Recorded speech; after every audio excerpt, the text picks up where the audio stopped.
Salut, c'est Cyril de Web de Fou, j'espère que tu vas bien. Aujourd'hui on se retrouve pour un nouveau podcast pour voir ensemble pourquoi tu perds de l'argent dans tes publicités.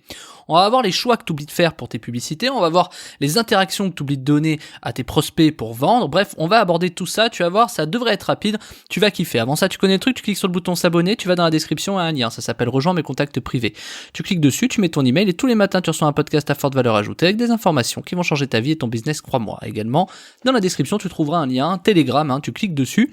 Puis sur le lien de Telegram, en fait, tu vas rejoindre un groupe où moi je partage ma vie à Dubaï, mon lifestyle en gros, mais surtout des expériences business, des tests, des statistiques, des images, des vidéos, des audios, bref, plein de choses que je peux pas faire forcément sur des podcasts et c'est beaucoup plus cool et détendu, tu vois, je publie tous les jours, donc vraiment, n'hésite pas à rejoindre le canal. Allez, on y va pour le podcast. L'un des problèmes majeurs quand je vois des personnes arriver chez moi et me dire ouais moi je comprends pas, mes pubs elles sont pas rentables, est-ce que tu peux m'aider, ou qui me disent oui mais tu sais la pub c'est vraiment devenu de plus en plus cher, etc. J'ai toujours la même réponse, je leur dis mais déjà la pub c'est pas cher, tu peux acheter un prospect 10€ si t'es sûr que derrière il va faire beaucoup de ventes, tu vois, mais même si t'es pas sûr, tu vois, je veux dire, le prix d'un prospect, le fait que ce soit cher, ça dépend juste de ce que t'as en face. Je vais te donner un exemple, c'est sûr que tu vas payer combien de personnes pour vendre un stylo, tu vois, un stylo à 2€, un stylo Bic, c'est sûr que si tu vends un stylo à 2€, je veux dire, va falloir toucher des gens pour communiquer sur tes stylos. C'est pour ça qu'ils ont fait des packages de plusieurs stylos, etc., tu vois, bon. Je te dis ça pourquoi ? Pour te dire que, c'est pas que la pub est chère, c'est peut-être que ton produit est trop mauvais, ou c'est peut-être que ton produit n'est pas dans la tranche de prix qui correspond à la cible que tu donnes, quoi. Je vais donner un exemple tout bête, mais il y a des gens qui veulent vendre par exemple, je sais pas, des stylos, tu vois, des stylos Montblanc à des riches. Donc du coup, vendre un stylo 100 balles à un riche, faut savoir le vendre, tu vois, c'est le truc classique, mais je veux dire, tu vends pas un Bic comme tu vends un stylo Montblanc. Et je te dis ça parce que c'est pareil pour toi et tes produits ou les produits d'affiliation que tu mets en avant, c'est que finalement, c'est une question de comment le vendre, tu vois. Mais au-delà de la façon de le vendre, et au-delà des stratégies publicitaires, je vais aborder aujourd'hui quelque chose de particulier. C'est-à-dire avant de t'expliquer comment tu vas faire pour réussir à générer de l'argent avec tes publicités et ta stratégie, je vais surtout te dire pourquoi tu en perds aujourd'hui. Aujourd'hui, tu oublies de proposer des choix à ton audience et tu oublies de les faire interagir. Les choix de l'audience, c'est quoi ? Moi, aujourd'hui, par exemple, si je veux acheter un iPhone, je sais pas si tu me suis depuis longtemps, ça fait quelques temps que je veux acheter le nouvel iPhone, tu vois, il y avait le 11, maintenant il y a le 12 qui est sorti, etc. Et du coup, tu vois, je suis toujours un peu dans cette démarche de me dire, tiens, je vais attendre. Je te dis ça pourquoi ? Parce que c'est un achat qui pour moi n'est pas forcément pertinent, mais surtout parce que personne m'a ciblé avec une publicité qui correspondait à mes attentes. Ou moi-même, par exemple, je ne connais pas mes propres attentes. Donc déjà, tu perds de l'argent avec tes pubs rien que sur ce truc-là. C'est-à-dire que tu prends pas des angles qu'il faut dans ta publicité. Par exemple, si tu prends un angle de, je sais pas, de curiosité, tiens, essayer de trouver, machin, tu vas attirer les gens curieux, désireux, etc. Tu vas pas attirer ceux qui sont bons, qui savent de quoi ils retournent et qui peuvent vraiment prendre ça pour gagner du temps, tu vois. Donc ce que je te dis, c'est que par exemple, tu prends pas les bons angles pour des publicités. Et quand on dit généralement, alterne tes publicités, prends différents angles, etc., t'es un peu bloqué là-dessus et tu comprends pas très très bien. Donc toi, tu prends 3 textes un peu au pif, de manière, comme tu le rédiges de manière naturelle, et puis tu vas mettre ça en place, un peu comme tes pages de vente ou peu importe en fait, un peu comme ton produit ou peu importe. Tu vas tourner ce produit et ces choses-là en fonction de ce que toi tu sais, que tu penses qu'il devrait être. Et c'est un tort mécanique parce que en vérité, lorsque tu proposes qu'un choix à ton audience, même si tu proposes 10 textes, si tu proposes 10 textes avec un choix, c'est je sais pas celui du secret ou du tu vois, c'est sûr que tu vas toucher que les personnes qui sont sensibles au secret. C'est logique.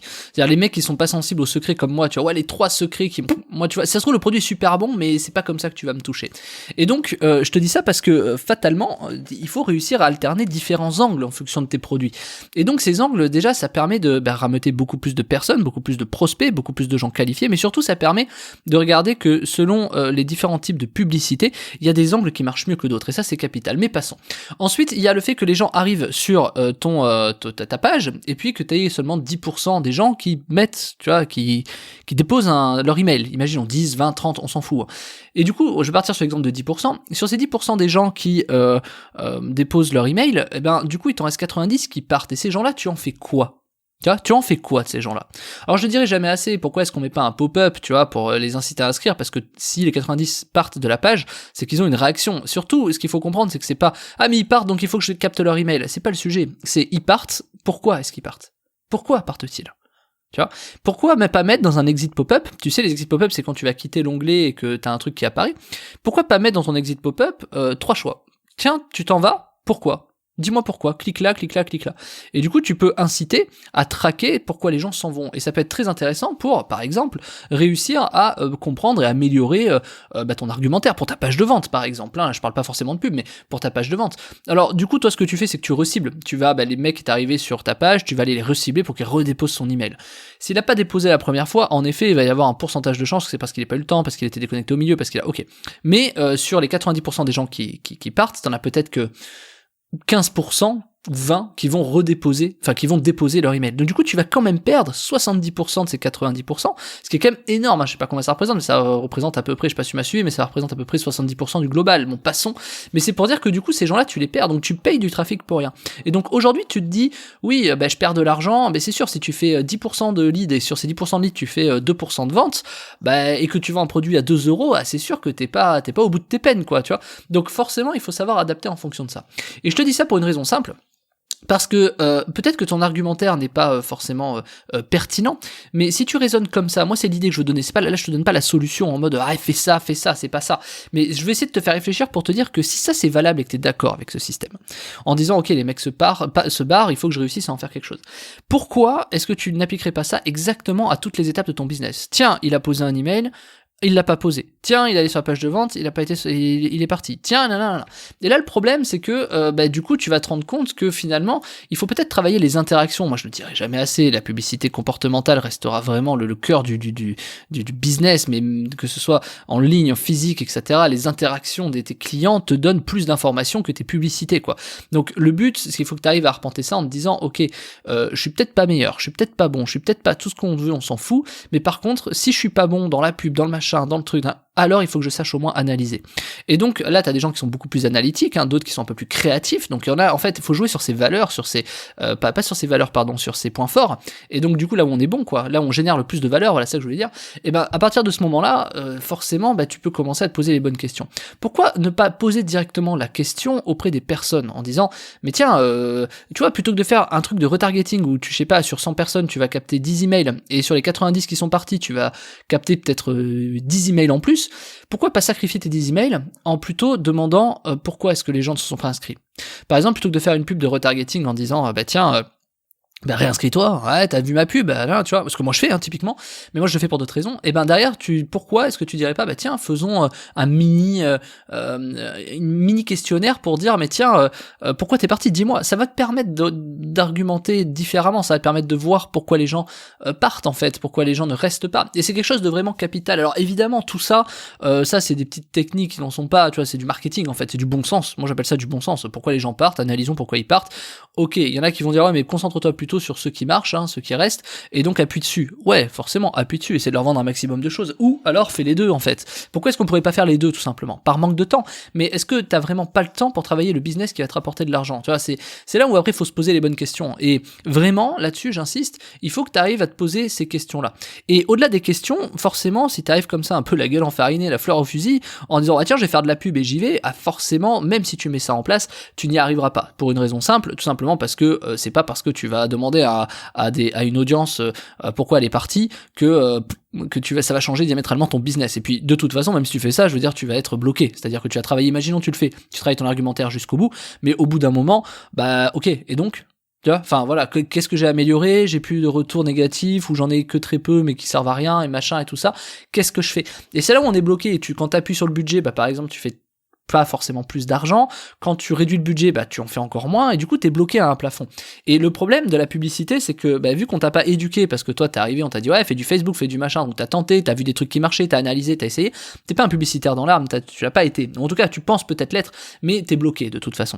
Donc le problème chez toi, ou chez la plupart des gens d'ailleurs, c'est une fois qu'on a fait le tour de sa cible, du coup on est un peu bloqué. Ok, bon qu'est-ce qu'on fait? Et c'est là où les petits produits sont nés en disant tiens, on repropose plusieurs petits produits, etc. Ok, pourquoi pas?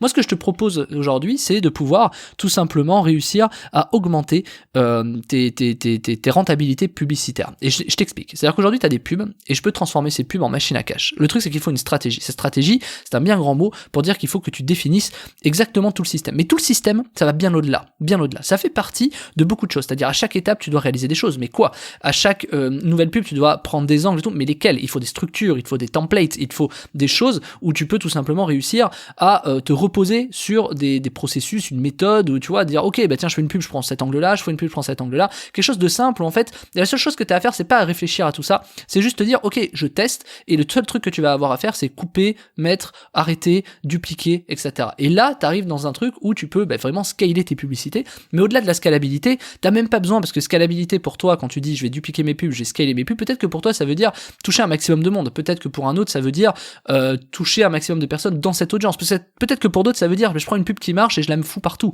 La scalabilité, on n'a pas tous la même définition, et surtout on voit pas la même chose au même endroit.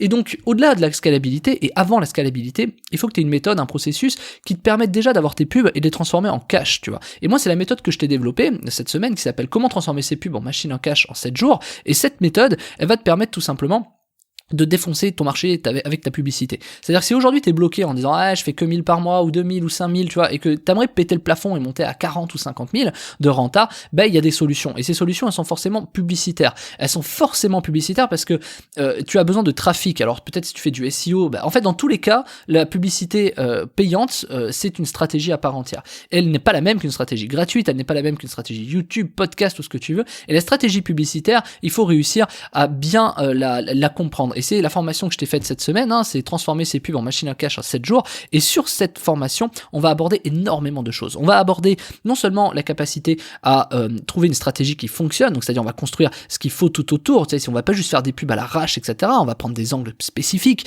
on va prendre des manières d'organiser tout ça, tu vois, on va mettre en place, et surtout on va travailler l'offre de ton produit. C'est pour ça que c'est hyper important, parce que finalement la publicité ce n'est qu'un carburant. Si t'as un moteur de merde, ça sert à rien, tu vois. Donc évidemment il faut que tu aies un bon moteur. On va travailler ce moteur, je vais te donner toutes les techniques, toutes les clés, toutes les fonctionnalités, tout ce qu'il faut que tu mettes en place et que nous on met en place chez nos clients pour que tu réussisses à performer et que tu puisses décoller. Et je te dis pas ça au hasard, parce que moi j'ai réussi à faire des centaines de milliers d'euros en 6 mois sur un nouveau produit que tu connais, qui est celui sur lequel tu m'écoutes, tout simplement parce que j'ai maîtrisé ces canaux et cette stratégie publicitaire. Donc c'est ce que je vais t'expliquer dans la formation qui s'appelle comment transformer ses pubs en machine à cash en 7 jours. C'est dans la description, je te laisse cliquer sur le lien et on se retrouve de l'autre côté. Je te dis à tout de suite.